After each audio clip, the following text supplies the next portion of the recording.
Tapi permasalahannya, siapa di antara kita yang suka menitipkan kepada Allah Subhanahu wa taala? Ini dia. Iya. Suami kita titipkan kepada Allah. Anak kita titipkan kepada Allah. Sekarang kalau tadi lupa menitipkan. Ya Allah, saya titip suami saya. Engkau yang maha menjaga. Aku terbatas dengan pelihatanku dan perasaanku. Terkadang ada suudzon yang ada kepada suami, kepada anak. Engkau maha baik, tolong jaga suamiku dan anakku. Ya Allah, tolong jaga rumahku yang aku tinggalkan. Masya Allah. Iya. Bahkan kita tidak bisa menjaga diri sendiri. Kadang-kadang kita meminta kepada Allah, ya Allah jagalah diriku. Ya kan? Karena Allah pun menjaga kita. Maka punten, sebaiknya kita serahkan kepada Allah Subhanahu wa ta'ala, titipkan segala sesuatu kepada Allah Subhanahu wa ta'ala. Ini adalah min alamati syahid, dari tanda-tanda orang yang mati syahid. Begini bunda, cuma kapan kita menitipkan kepada Allah Subhanahu wa ta'ala? Ya Allah, saya titipkan apapun, semuanya titipkan pada Allah Subhanahu wa ta'ala. Karena apa? Jika dititipkan kepada Allah, Allah akan kembalikan kepada kita ketika kita memerlukannya. Termasuk bayi itu dititipkan kepada Allah dan Allah kembalikan. Masya Allah. Mati syahid. Siap minta kepada Allah agar kita wafat mati syahid? Malam nanti siap? Siap minta kepada Allah? Siap. Nanti malam? Jangan. Jadi kapan dong? Subhanallah. Kapanpun kalau Allah ngambil asal mati syahid, ambil. Kenapa? Ini satu hal yang luar biasa, agung sekali. Mati syahid ini adalah tujuan kita. Ibu pernah mendengar Syekh Ahmad Yasin. Tahu Ahmad Yasin? Pejuang yang sangat luar biasa di Palestina. Dan dia tidak bisa bergerak, duduknya di kursi aja. Boro-boro mau megang perang, mau megang pedang, mau megang senapan. Karena saking lama di penjara, kaku badannya. Kaku. Iya, duduk gitu. Boro-boro mau bergerak, air matanya yang mengalir saja. Kalau dia menangis, dia tidak sanggup untuk mengelapnya, mengusapnya. Boro-boro mau makan aja disuapin karena begini. Tapi kalau bicara jelas. Tapi dia nggak bisa begini, duduk. Subhanallah, karena di penjara terlalu lama. Syekh Ahmad Yasin, ibu tahu, setiap dia mau tidur, setiap dia mau makan, setiap keluar rumah, setiap naik kendaraan, setiap mau apa, doanya selalu disisipkan, Allahumma rzuqni syahadah. Subhanallah, kama mata syahid, kama mata syahida min ahli syuhada. Lihat doanya, ya Allah, wafatkan aku dalam keadaan mati syahid seperti orang-orang yang mati di medan perang mati syahidnya. Doanya hebat. Dalam keadaan tidak bisa berbuat apa-apa, dia mohon pada Allah, ya Allah wafatkan aku dalam keadaan mati syahid seperti wafatnya orang-orang yang ada di medan perang mati syahid. Ternyata apa bunda? Subhanallah, ketika dia sholat subuh,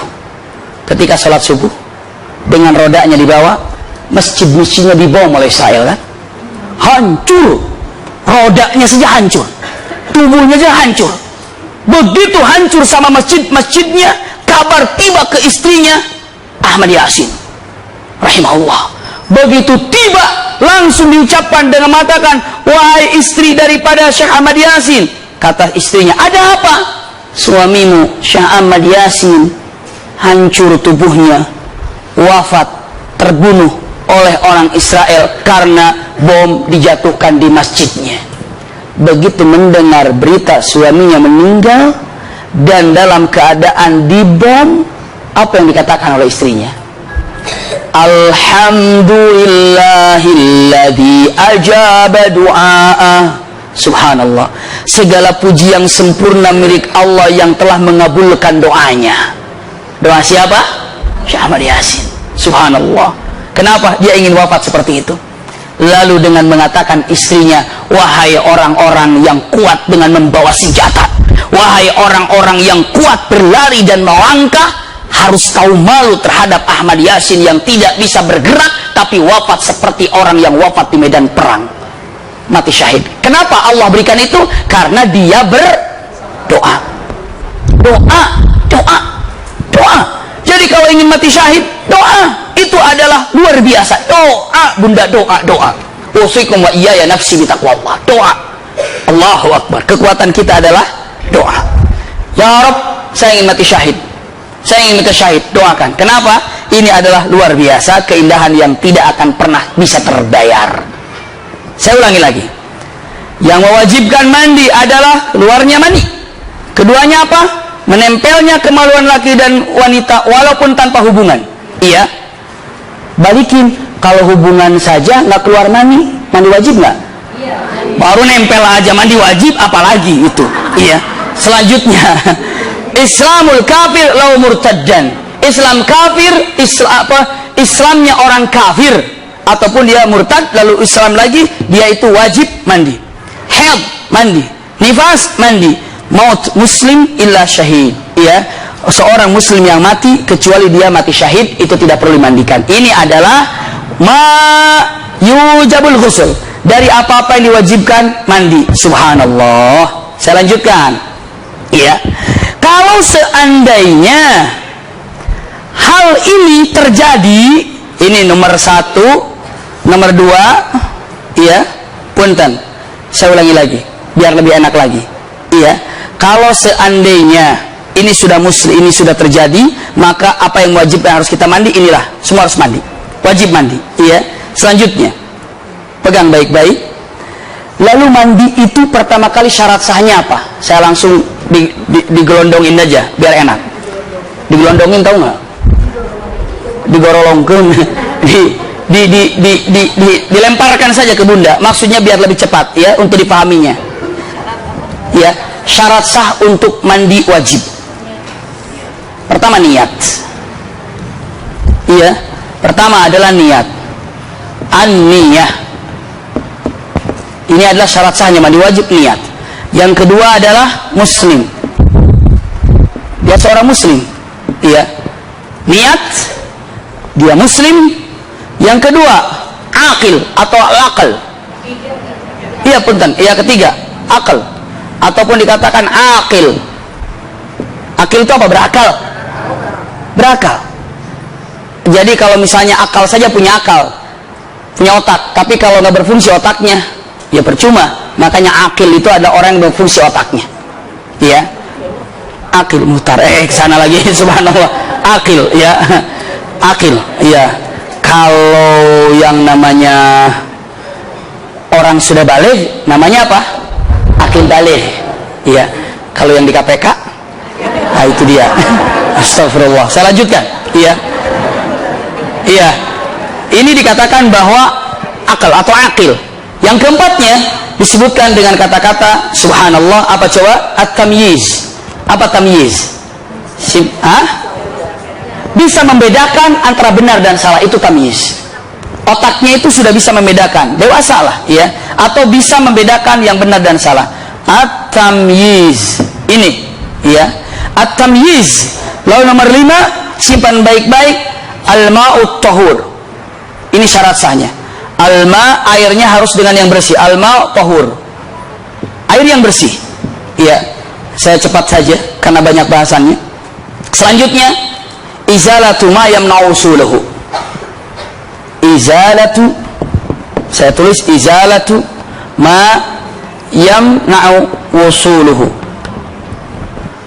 Saya akan bahas satu-satu, bunda. Lihat, ya. Syarat sahnya mandi ini, satu, niat, dia harus muslim. Ketiga, akalnya berfungsi. Keempat, dia ini tamyiz, bisa membedakan benar dan salah. Yang kelima, airnya bersih. Yang keenam, membersihkan sesuatu yang dapat menghalangi air untuk tiba ke tubuh. Misalnya ada cat, cuci dulu tuh catnya, ya. Ada sesuatu yang menghalangi air ke tubuh ini, dibersihkan terlebih dahulu. Bisa dipahami, ya? Selanjutnya dengan mengatakan punten, ta'mimul ma likullil badan. Nah, ini nomor 7-nya nih. Sengaja saya masukkan di sini. Ta'mimul ma likulli badan. Apa artinya ta'mimul ma? Iya, ta'mimul ma likulli, ta'mimul ma kullu badanin. Saya katakan. Ini terakhirnya. Punten. Ta'mimul ma kullu badanin, ya, ilal fammi wal anfi wal udhun. Ini dia nomor 7.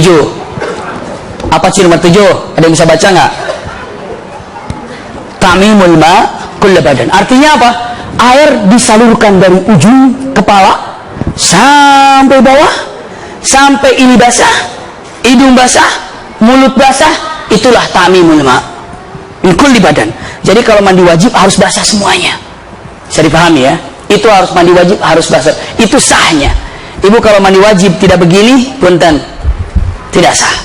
Satu niat, kedua muslim, akal, tamyiz, air bersih, membersihkan sesuatu yang menghalangi air sampai ke kulit. Selanjutnya apa? Menyiram air dari kepala sampai bawah, termasuk hidung, termasuk mulut, termasuk telinga. Jadi ketika mandi, hidung pun diapakan? Dibasuhi. Iya.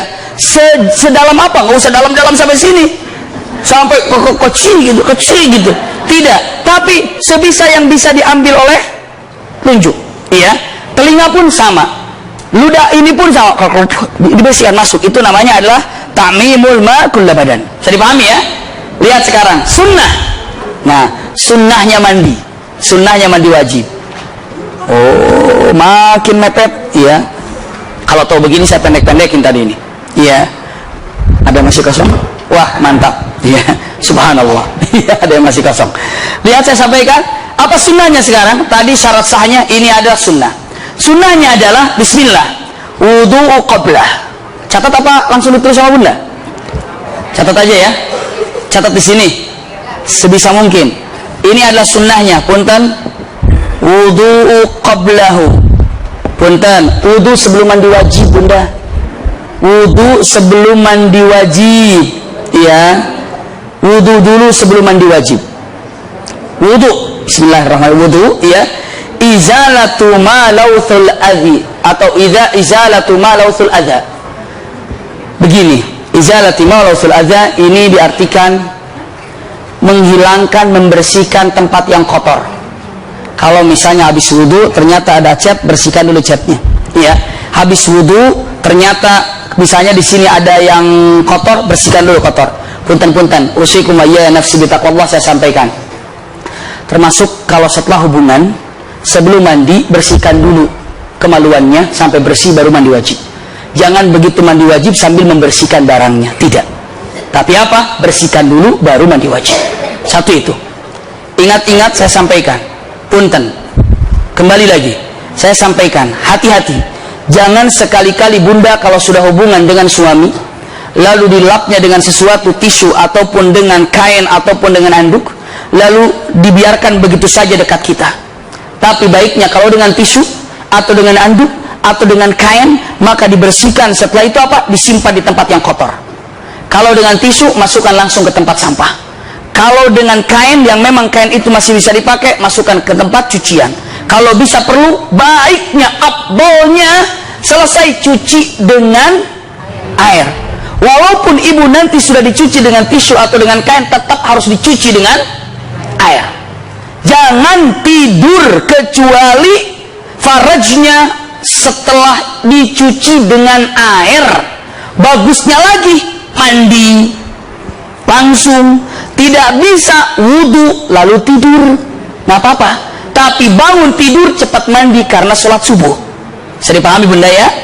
Mungkin bunda akan nanya, memangnya ada efeknya nggak kalau seandainya habis hubungan lalu dielap atau tidak dielap dengan air?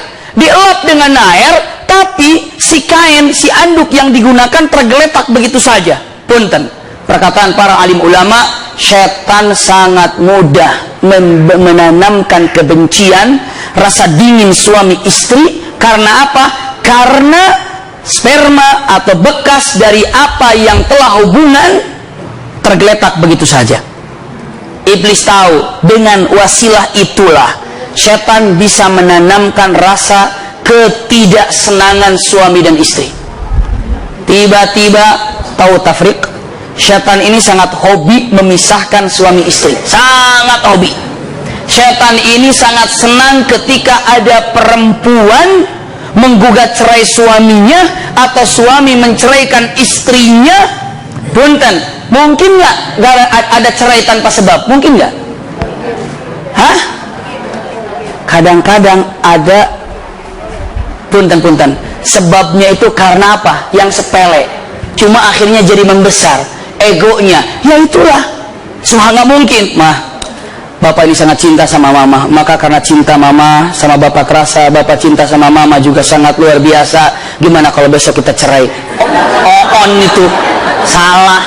Nggak ada orang yang minta cerai kecuali lagi ada masalah.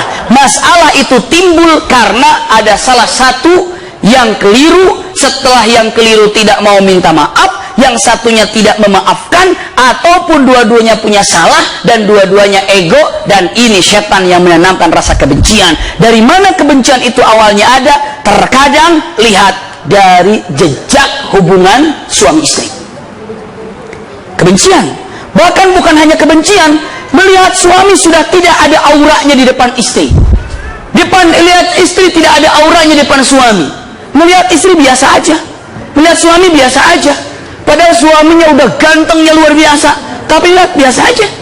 Melihat istri pada cantiknya luar biasa, tapi kelihatan biasa saja. Kenapa coba? Kenapa coba? Itu seolah-olah dipoles dengan bedaknya iblis sehingga kelihatan biasa. Gara-gara apa? Gara-gara sesuatu hal yang seharusnya dibuang tergeletak begitu saja. Hati-hati. Coba bunda, mulai pegang hari ini. Ya Rab, ternyata saya keliru sering melakukan ini. Begitu sudah selesai hubungan, rapikan, masukkan ke tempat sampah. Kalau tisu, dicuci, baru tidur. Bagusnya lagi, wudu, mandi. Jadi sebelum mandi, bersihkan dulu apa namanya? Kemaluan. Bersihkan. Sudah bersih, baru lanjutkan mandi. Bisa dipahami ya? Ini nomor 2. Hati-hati. Ini kan ibu tiap hari mandi. Bahkan tiap apa gitu ya, mandi wajib. Iya. Tapi subhanallah kadang-kadang lupa untuk melakukan ini. Ternyata ulama fikih ini sangat luar biasa. Islam aja mandi aja diajarin. Subhanallah, mandi aja diajarin. Bagaimana Islam ini membawa rahmatan lil alamin. Selanjutnya, pegang baik-baik. Nomor berapa tadi? Tadi izalatu ma lausuhul adza. Izalatu ma lausuhul adza. Iya. Dengan mengatakan izalatu ma lausul adza. Iya. Selanjutnya nomor berapa nih? 1, 2, 3. Apa nomor 3 ini? Bismillah.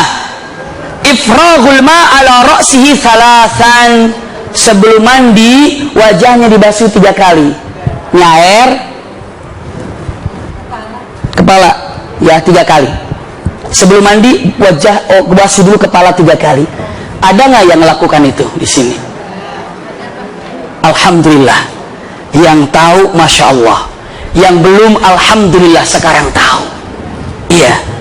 Dengan oh begitu ya. Jadi kalau nanti habis hubungan langsung buka pelajaran. Ada apa mah? Sebentar mandi wajib nih. Subhanallah. Luar biasa Pak. Sekarang wudu Pak. Iya. Bersihkan dulu Pak. Iya.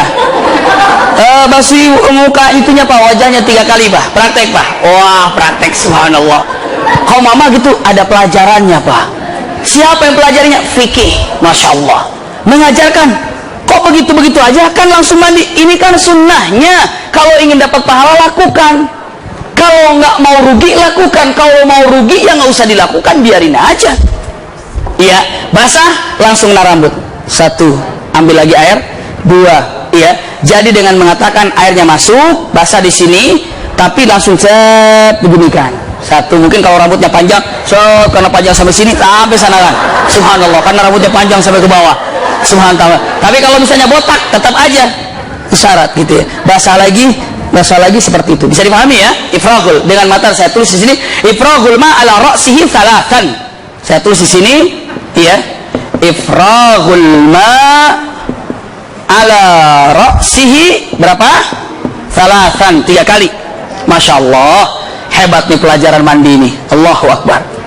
Mandi aja diajarin. Padahal ibu udah paling sering mandinya. Tapi luar biasa. Inilah mandi. 4.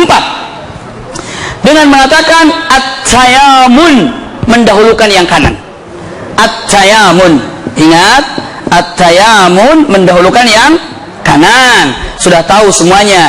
5 adalah dengan mengatakan imrarul yad alal jasad.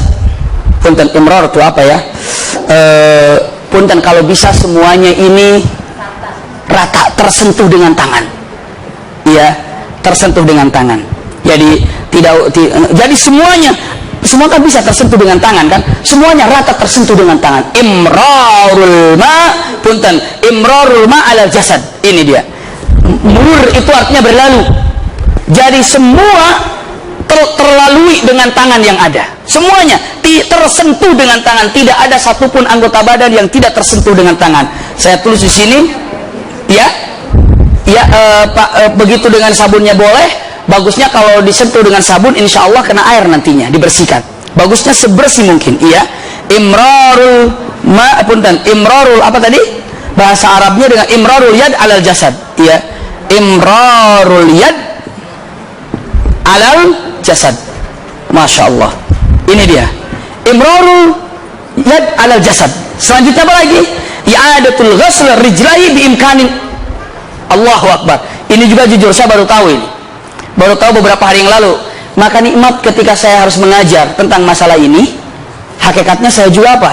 Belajar, dicek, ternyata hadis ada i'adatul ghusl rijlaihi bimakanin akhar. Punten, membasuh dua kakinya di tempat, jangan di tempat itu. Misalnya ibu mandi di sini nih, udah bersih nih, keluar dari situ, di sini ada tempat lain, cucilah kakinya di situ sekali lagi, baru selesai. Ada nggak yang melakukan itu? Karena ketidaktahuan kan? Padahal itu sunnah. Segitunya ya ayah? Sudah mandi berarti, sudah mandi, selesai dia mengatakan i'adatul ghusl, mengulangi membersihkan dua kakinya di makanin akhir, di tempat yang lain. Hadis Rasulullah, mana hadisnya? Saya sampaikan ya. Hadis Aisyah wa Maimunah fi sifati ghusli thumma tanaha fa ghusl qadamai. Tanaha itu begini, dari sini pindah ke sini, di sini gosoknya baru keluar. Ya, tanaha itu gimana? Kenapa? Apa itu? Doa. Tadi kan di sini, kalau ini apa namanya? Tadi di sini niat, ini sudah ada niat. Iya, sudah ada niat di sini, termasuk di sana niat. Iya. Jadi ulangi lagi, dalam hadis Rasulullah SAW, ini dalam riwayat Bukhari, ya, Muslim dengan matsumma ia tanaha fa ghasala qadamai. Jadi kalau sudah mandi selesai semuanya, tidak usah jauh jalan. Mau kemana, ke tetangga ngapain? Sunnah cuci kaki, bukan di situ. Ibu ya kacau di situ. Udah mandi di sini, jarak saya sini. Iya gitu kan?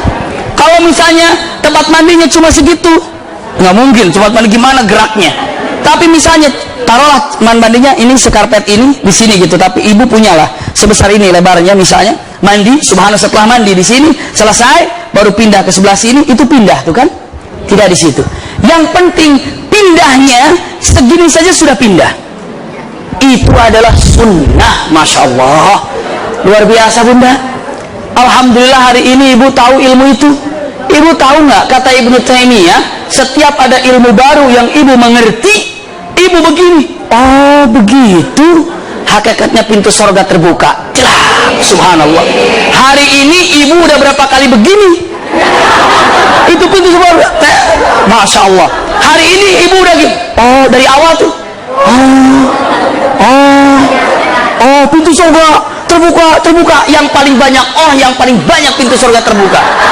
Oh, tapi begitu nanti sedikit aja, enggak juga, apaan lagi, subhanallah. Tapi ibu begitu paham, mengerti itu pintu surga terbuka. Bayangkan saja dari awal kita dari masalah ini, masya Allah, pintu surga terbuka lebar buat kita.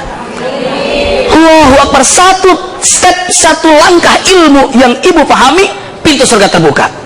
Akhir daripada ikhtitamnya, lihat, setelah saya katakan apa yang menyebabkan dia harus mandi wajib, apa syarat sahnya, apa sunnahnya, ketiganya, keempat ya.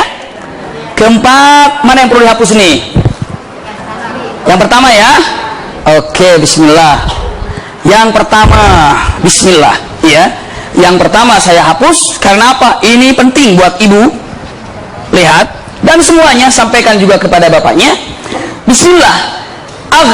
Punten. Aduh, alhamdulillah. Punten. Rusak nggak? Halo, tes. Nanti dikantongin kemana? Oh gitu. Iya, alhamdulillah. Jadi nggak pegal saya ini. Masya Allah. Nggak dari tadi nih kasih tahunya. Berarti harus ada baju yang ada kantongnya. Kebetulan saya pakai baju ada kantongnya hari ini. Biasanya nggak nyadar ada kantongnya. Nah, ini buat khusus di Rumil baju ini. Ya, insyaallah. Saya lanjutkan. Lihat, aghsalul mustahabbah, mandi sunnah. Tadi kan mandi wajib nih yang di sini kan. Ini aghsalul mustahabbah. Ini artinya adalah mandi yang sunnah. Aghsalul mustahabbah. Saya tulis di sini aghsalul mustahabbah. Iya, apa coba? Satu, ini aghsalul mustahabbah. Saya simpan. Ghuslul Jum'ah, nama di Jumat. Bagi ibu, bagi bapak yang mau Jumatan, mandi sunnah. Ghuslul Jum'ah. Satu ini, silakan. Ghuslul Jum'ah. Satu itu. Sunnah untuk mandi Jumatan. Tapi, nah ini bunda penting. Bunda penting. Ghuslul Jum'ah ini sunnah hukumnya bagi orang yang seminggu itu sudah mandi. Dia Senin mandi, Selasa mandi, Rabu mandi, Kamis mandi, Jumat mandi, sunnah mandi Jumatnya. Bisa dipahami ya? Senin, Selasa, Rabu, Kamis gak mandi-mandi. Jumat wajib mandi. Kenapa? Karena dia dalam satu minggu belum mandi. Itu pendapat imam beberapa ulama. Bisa dipahami ya? Jadi jangan, Abi Maki tapi saya dengar mandi Jumat itu wajib. Jawab bunda, wajib mandi Jumat kalau dia seminggu belum mandi. Bisa dipahami ya? Karena nanti ibu akan temukan pendapat itu. Iya, makanya saya gambarkan. Dua, Masya Allah, semuanya ada 113. Enggak. Man ghassala mayyitan, siapa yang telah memandikan jenazah, sunnah untuk mandi. Man ghassala janazatan. Nanti kan di Rumil ada praktek memandikan jenazah, ya. Tinggal ada yang mau praktek jenazahnya, silakan. Mau duluan, ya. Mau jadi prakteknya. Ghaslu janazah, ataupun kan man ghassala mayyitan, salah kata, man ghassala mayyitan, ya. Man ghassala mayyitan, bukan jenazatan. Man ghassala mayyitan. Mayitan, siapa yang telah memandikan mayit. Mangga silakan. Siapa yang telah memandikan mayit, wajib, sunnah. Ghuslul Idain, sunnah mandi mawa'id Idul Fitri atau Idul Adha, ya, dengan mengatakan ghuslu Idain, ya, ghuslu Idain. Ghuslu Idain. Ini nomor 3, nomor 4 sekarang. Saya cepatkan. Ghuslu Idain. Nomor 4, al-kusuf. Apa al-kusuf? Mandi ketika mau ada yang namanya gerhana bulan atau gerhana matahari. Waduh, mandi bunda nanti sunnah itu. Ada gerhana bulan, mandi sebelum sholatnya itu. Salatul istisqa. Ya, nomor 5, al-istisqa.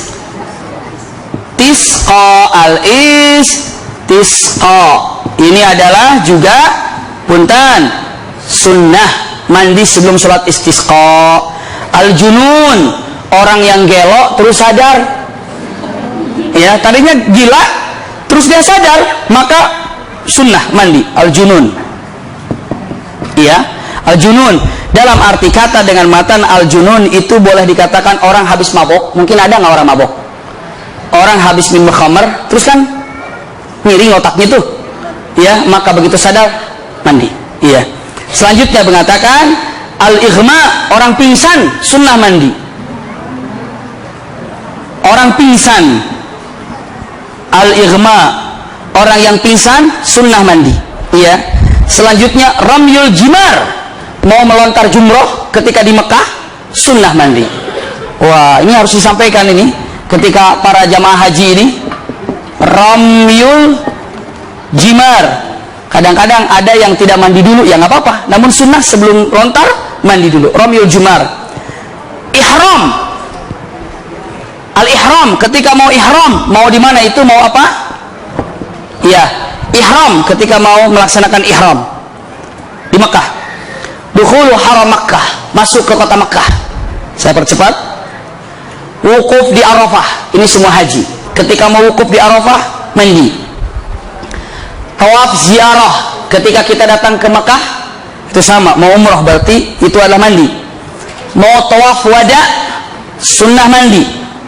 Selanjutnya ketika mabit di Muzdalifah, Sunnah juga mandi, ya. Lalu sunnah mandi kalau setiap waktu mau sholat, masya Allah. Susah nggak itu? Ya, al-mustahadatu kullu salat. Punten, tapi bukan orang yang nggak apa-apa, orang yang mustahadah maksud saya. Mustahadah itu apa? Orang yang istihadah. Tahu istihadah? Keluar darah tapi bukan darah haid, darah penyakit. Istihadah dibilangnya. Ibu kalau darah haidnya sudah tidak ada, tapi kadang-kadang ada darah, kadang-kadang ada darah. Nah, ketika ada darah itu, ibu punten, yang terpenting adalah setiap mau sholat dibersihkan, setelah itu wudu sholat. Tapi lebih baik lagi kalau orang istihadah mandi, setelah itu sholat, tapi tidak wajib mandinya. Saya ulangi lagi, takut salah pemahamannya karena ini bagian wanita. Ibu tahu istihadah? Ibu kadang-kadang kecapean keluar darah, kelelahan keluar darah, akhirnya darah haidnya lama. Begitu dicek ternyata ini bukan darah haid, darah istihadah. Bagaimana sholatnya? Sholat. Saya pernah di sini Umi menyampaikan tentang masalah haid. Dulu, insya Allah semuanya lupa. Iya, iya dulu. Waktu itu saya pernah ingat loh di sini menyampaikan tentang haid. Ya, saya itu duduk jadi murid waktu itu.